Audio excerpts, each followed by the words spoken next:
ओम शांति।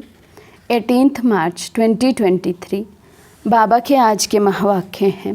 बाबा समझाते, मीठे बच्चे, मोस्ट बिलवड बाप का यथार्थ परिचय देने की युक्तियाँ निकालनी हैं। एक्यूरेट शब्दों में अल्फ का परिचय दो तो सर्वव्यापी की बात खत्म हो जाएगी। प्रश्न है, अविनाशी ज्ञान रत्न चुगने वाले बच्चों का फर्ज क्या है। बाबा समझाते, ज्ञान की हर बात पर अच्छी रीति विचार सागर मंथन कर एक बाप की सबको सही पहचान देना, पुण्य आत्मा बनाने वाले के साथ साथ पाप आत्मा किसने बनाया ये समझ देना तुम बच्चों का फ़र्ज़ है। सबको रावण के बेर चुगने से बचाए ज्ञान रतन चुगाने हैं। सर्विस की भिन्न भिन्न युक्तियाँ निकालनी हैं। सर्विस में बिज़ी रहने से ही अपार खुशी रहेगी। जितना सेवा करते भाग्य जमा होता, खुशी का पारा चढ़ता जाता। तो बाबा कहते सर्विस के लिए नई नई युक्तियाँ निकालनी हैं, कैसे मनुष्य आत्माओं को समझाया जाए। गीत है प्रीतम आन मिलो। ओम शांति। बाप परम पिता को हमेशा रचयिता कहा जाता है। मनुष्य कह देते ये पशु पक्षी आदि सारी रचना वे रचते हैं, परंतु समझाना चाहिए पहले पहले मनुष्य की बात तो समझो। परम पिता जो रचता है वे मनुष्य सृष्टि कैसे रचते हैं। मनुष्य ही उनको बाप कह बुलाते हैं क्योंकि दुखी हैं। सभी उस एक रचयिता को याद करते हैं। तो पहले पहले ये समझाना है कि मनुष्य सृष्टि का रचयिता कौन है। ये रचयिता ही सबका बाप ठहरा। पहले पहले बाप का परिचय देना है। आत्मा को ना अपना ना बाप का परिचय है। अगर अहम आत्मा का परिचय हो तो समझें कि हम किसकी संतान हैं।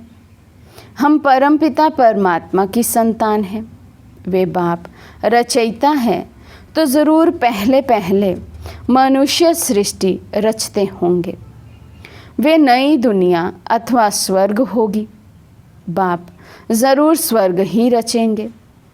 बाप दुख के लिए रचना रचे ये हो नहीं सकता, जबकि हम उस बाप के बच्चे हैं।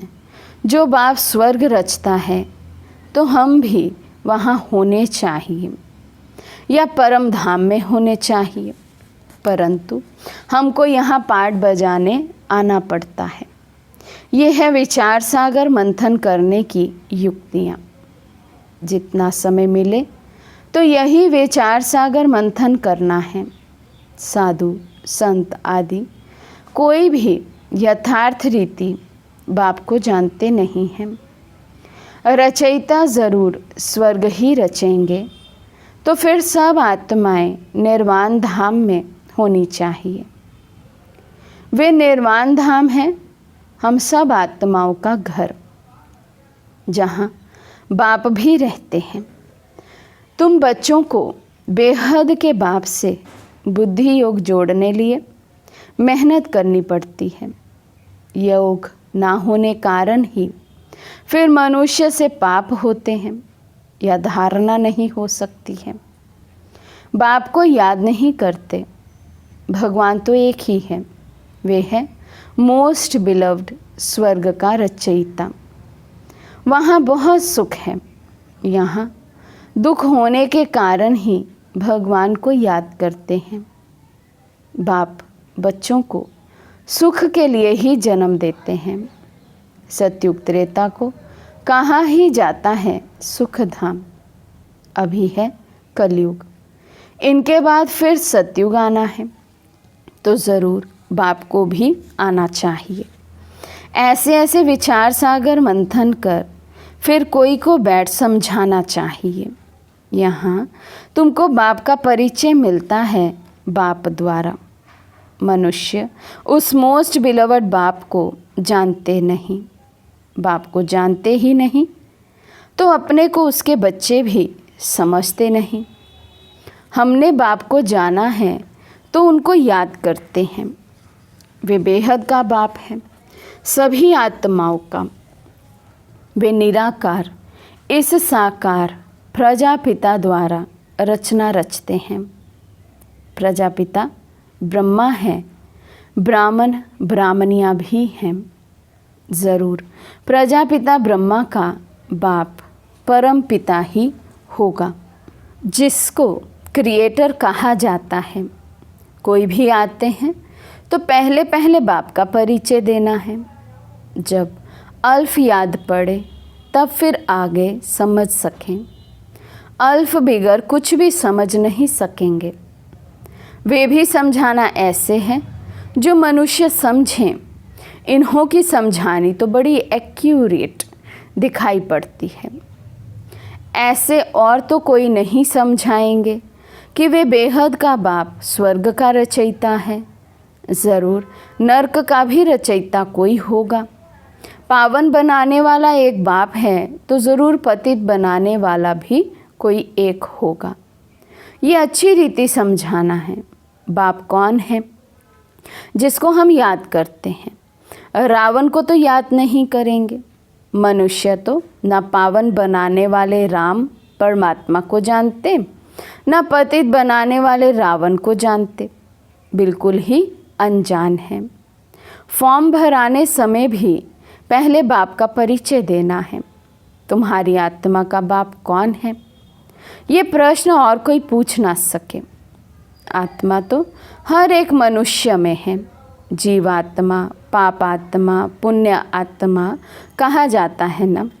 पुण्य आत्मा तो बाप ही बनाते हैं, फिर इनको पाप आत्मा कौन बनाते हैं? ये ज़रूर समझाना पड़े। बाप जो स्वर्ग का रचयिता है, जिसके हम सभी बच्चे हैं, उनको तुम जानते हो? बाबा कहते ऐसे पूछना चाहिए। वे तो ज़रूर पावन दुनिया ही रचते होंगे। अभी है पतित दुनिया, इसलिए मनुष्य गाते भी हैं, हे पतित पावन आओ। इतने सब पतित मनुष्यों को पावन कौन बनाए? सर्वव्यापी है, फिर तो ये बात ही नहीं उठती कि परमपिता परमात्मा आओ। सर्वव्यापी अर्थात यहीं पर है, हर एक में है, तो परमात्मा तो पतित हो नहीं सकते। और अगर यहीं हैं तो उनको कहीं से आने की दरकार नहीं, अर्थात फिर उनको बुलाने की भी दरकार ही नहीं है। बाबा कहते अभी हम आपको बहुत अच्छी राय देते हैं। ब्रह्मा की राय तो मशहूर है ना। हम ब्रह्मा मुख वंशावली ब्राह्मण ब्राह्मणियाँ हैं। ब्रह्मा को भी राय देने वाला ज़रूर ऊंच होगा। ब्रह्मा वल्द परम पिता परमात्मा शिव है, आत्माओं का पिता। वे है प्रजापिता। तुम बच्चे सर्विस के लिए ऐसे ऐसे विचार सागर मंथन करेंगे तो तुमको बहुत खुशी रहेगी। कोई आए तो उनको ज्ञान रतन देने हैं। बाप आकर अविनाशी ज्ञान रतन चुगाते हैं, जिससे हम विश्व के मालिक बनते हैं। फिर रावण आकर बेर चुगाते हैं। शिव का चित्र, देवताओं के चित्र सब पत्थर के ही हैं। पत्थर को पूजते पूजते पत्थर बुद्धि बन जाते हैं। शिव का भी पत्थर का चित्र है। ज़रूर कोई समय शिव बाबा चैतन्य में आकर पढ़ाते होंगे।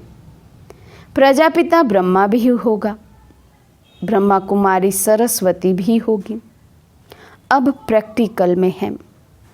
इनके लिए गायन है, सबकी मनोकामना पूरी करने वाली, अविनाशी ज्ञान रतन दान करने वाली गॉडेज ऑफ नॉलेज। उन्होंने फिर सरस्वती को बैंजो दे दिया है। ये सब बातें बुद्धि में आनी चाहिए। जिसको भाषण करना है तो विचार सागर मंथन करना होता है। पहले भाषण लिख रिफाइन करना चाहिए। बड़े बड़े स्पीकर्स जो होते हैं वे बहुत खबरदारी से बोलते हैं, बिल्कुल एक्यूरेट सुनाते हैं।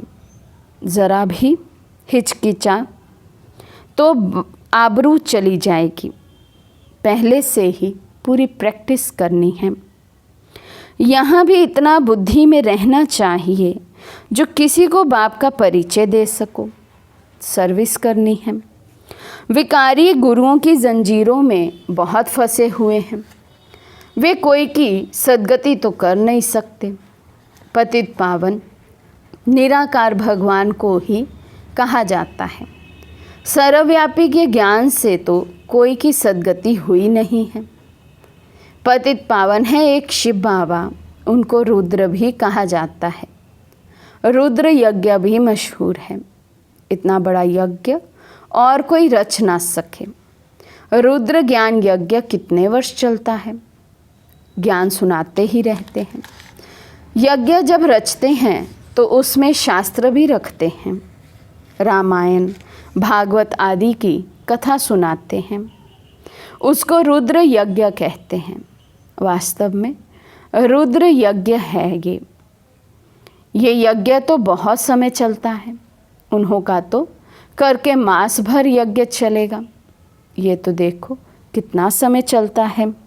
इसमें जो भी सब पुरानी चीज़ें हैं वे ख़त्म होनी हैं। ये सारी दुनिया पुरानी इसमें भस्म होनी है। कितना बड़ा यज्ञ है, ख्याल तो करो। जब सबके शरीर स्वाहा हो तब सभी आत्माएं वापस परम धाम जाएं। जब तक बाप ना आए तो पतित से पावन कैसे बने। माया की जंजीरों से लिबरेट कौन करे। कोई तो होना चाहिए ना। इसलिए खुद मालिक ही आते हैं।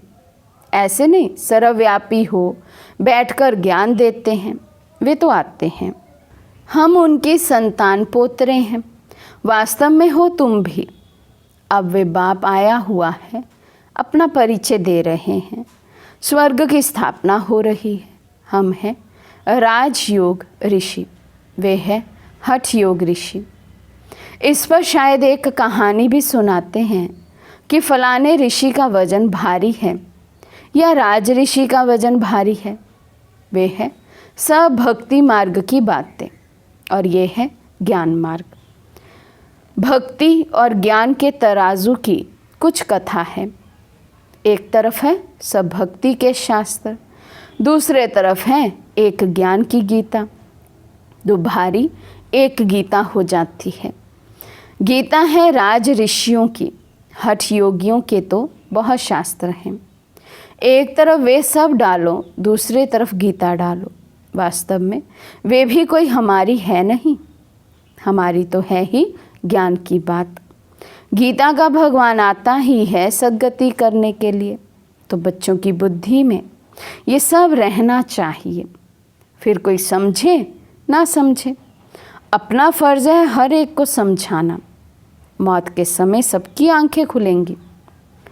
इस ज्ञान यज्ञ से ही विनाश ज्वाला निकली है। अब तुम पांडवों का पति है परम पिता परमात्मा। पतितों को पावन बनाने वाला है ही एक परमात्मा, ना कि श्री कृष्ण। वे तो प्रिंस है। उनको कोई गॉड फादर नहीं कहेंगे। फादर तब कहा जाता है जब बच्चे पैदा करते हैं। श्री कृष्ण तो खुद ही बच्चा है, तो उसको फादर कैसे कहा जाए। लॉ नहीं कहता। श्री कृष्ण के साथ फिर जोड़ी चाहिए, उनके बच्चे चाहिए, तब फादर कहा जाए। वे तो फिर गृहस्थी हो गया। यहाँ तो निराकार बाप बैठ ज्ञान देते हैं। वे कभी गृहस्थ में आते नहीं, सदा पवित्र हैं।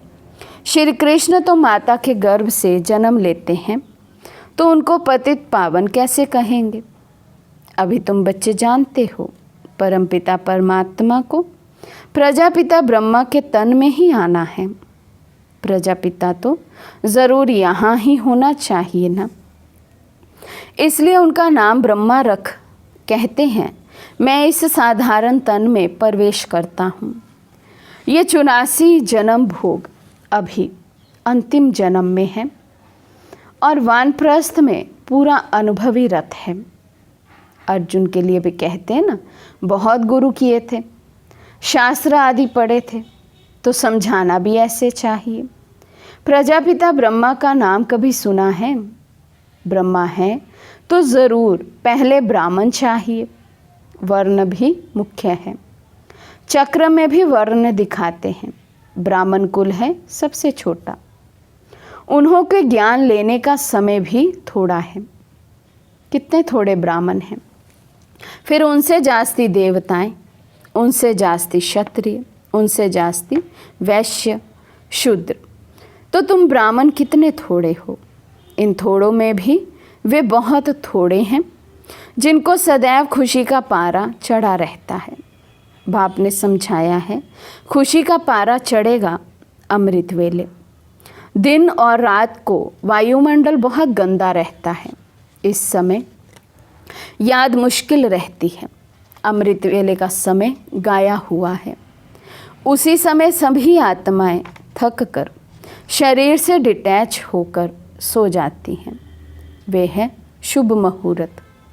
यूँ तो बाप की याद चलते फिरते दिल में रहनी चाहिए। बाकी हठ से एक जगह बैठ याद करेंगे तो ठहरेगी नहीं। ऋषि मुनि भगत लोग भी अमृत वेले उठ कीर्तन आदि करते हैं, क्योंकि उस समय शुद्ध वायुमंडल रहता है। तो कोई भी आए उनको समझाना है कि हम पढ़ रहे हैं। इसमें कोई अंधश्रद्धा की तो बात ही नहीं है। निराकार बाप टीचर के रूप से हमको सहज राजयोग सिखा रहे हैं। तो मनुष्य आश्चर्य खाएंगे कि इन्हों को निराकार कैसे पढ़ाते हैं। भगवानुवाच भी बरोबर है, तो ज़रूर शरीर में आकर राजयोग सिखाया होगा। कोई शरीर का लोन लिया होगा तो पहले युक्ति से बाप का परिचय देना चाहिए। सर्वव्यापी कहने से वर्षा क्या मिलेगा। जब तक भगवान के महावाक्य कानों पर ना पड़ें तब तक कोई समझ ना सके। भगवान है निराकार, ब्रह्मा है साकार प्रजापिता, तुम हो ब्रह्मा कुमार कुमारियाँ। निराकार परमात्मा ब्रह्मा तन से पढ़ाते हैं। हमारा एम ऑब्जेक्ट है मनुष्य से देवता बनना। बाप का परिचय देंगे तो बाप की याद रहेगी। कोई लिखते हैं भगवान निराकार है, तो उनको समझाना चाहिए। कोई लिखते हैं कि हम जानते ही नहीं। अरे तुम बाप को नहीं जानते हो, परमपिता परमात्मा कहते हो तो ज़रूर कोई तो होगा ना। बच्चे तो जानते हैं हम परमपिता परमात्मा से भविष्य जन्म जन्मांतर के लिए आजीविका प्राप्त करते हैं। इसमें जो विघ्न डालते हैं उन पर कितना पाप चढ़ता होगा। सो भी समझकर विघ्न डालते हैं। बेसमझ पर तो कोई दोष नहीं। वे तो सारी दुनिया बेसमझ है। अच्छा, मीठे मीठे सिके लदे बच्चों प्रति माता पिता बाप दादा का याद प्यार। इसके एक एक अक्षर का अर्थ तुम बच्चे जानते हो। पहले पहले माता पिता, फिर बाप दादा। माता पिता उनको कहा जाता जो स्वर्ग का मालिक बनाते हैं। फिर ये हो गए बाप दादा। फिर कहते जगत अम्बा। ये बड़ी गुहिया बातें हैं। सबसे गुहिया पहेली ये है जिसको समझने से मनुष्य को बहुत फ़ायदा हो जाए। फिर कहते हैं सिकी लदे। ये है दूसरी पहेली। फिर कहते हैं ब्राह्मण कुलभूषण स्वदर्शन चक्रधारी। ये भी नई पहेली है। एक एक बात में पहेली है। अच्छा, स्वदर्शन चक्रधारी नूरे रत्नों प्रति याद प्यार और गुड मॉर्निंग। रूहानी बाप की रूहानी बच्चों को नमस्ते। हम रूहानी बच्चों की रूहानी बाप दादा को दिल व जान सिकवा प्रेम से नमस्ते नमस्ते नमस्ते जी। धारणा के लिए मुख्य सार। फर्स्ट पॉइंट,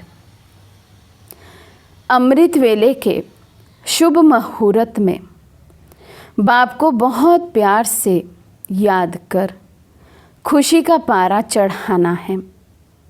चलते फिरते भी याद का अभ्यास करना है। सेकंड पॉइंट, पाप कर्मों से बचने व ज्ञान की अच्छी धारणा करने के लिए एक बाप से बुद्धि योग जोड़ने की मेहनत करनी है। आज का वरदान है, बिंदु रूप में स्थित रहे सार युक्त, योग युक्त, युक्ति युक्त स्वरूप का अनुभव करने वाले सदा समर्थ भव। बिंदु रूप में स्थित रहे सार युक्त, योग युक्त, युक्ति युक्त स्वरूप का अनुभव करने वाले सदा समर्थ भव। क्वेश्चन मार्क के टेढ़े रास्ते पर जाने के बजाय हर बात में बिंदी लगाओ। बिंदु रूप में स्थित हो जाओ तो सार युक्त, योग युक्त, युक्ति युक्त स्वरूप का अनुभव करेंगे। स्मृति, बोल और कर्म सब समर्थ हो जाएंगे। बिना बिंदु बने विस्तार में गए तो क्यों क्या के व्यर्थ बोल और कर्म में समय और शक्तियाँ व्यर्थ गवा देंगे, क्योंकि जंगल से निकलना पड़ेगा। इसलिए बिंदु रूप में स्थित रहे सर्व कर्म इंद्रियों को ऑर्डर प्रमाण चलाओ। स्लोगन है, बाबा शब्द की डायमंड चाबी साथ रहे तो सर्व खजानों की अनुभूति होती रहेगी। बाबा शब्द की डायमंड चाबी साथ रहे तो सर्व खजानों की अनुभूति होती रहेगी। अच्छा, ओम शांति।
Shanti.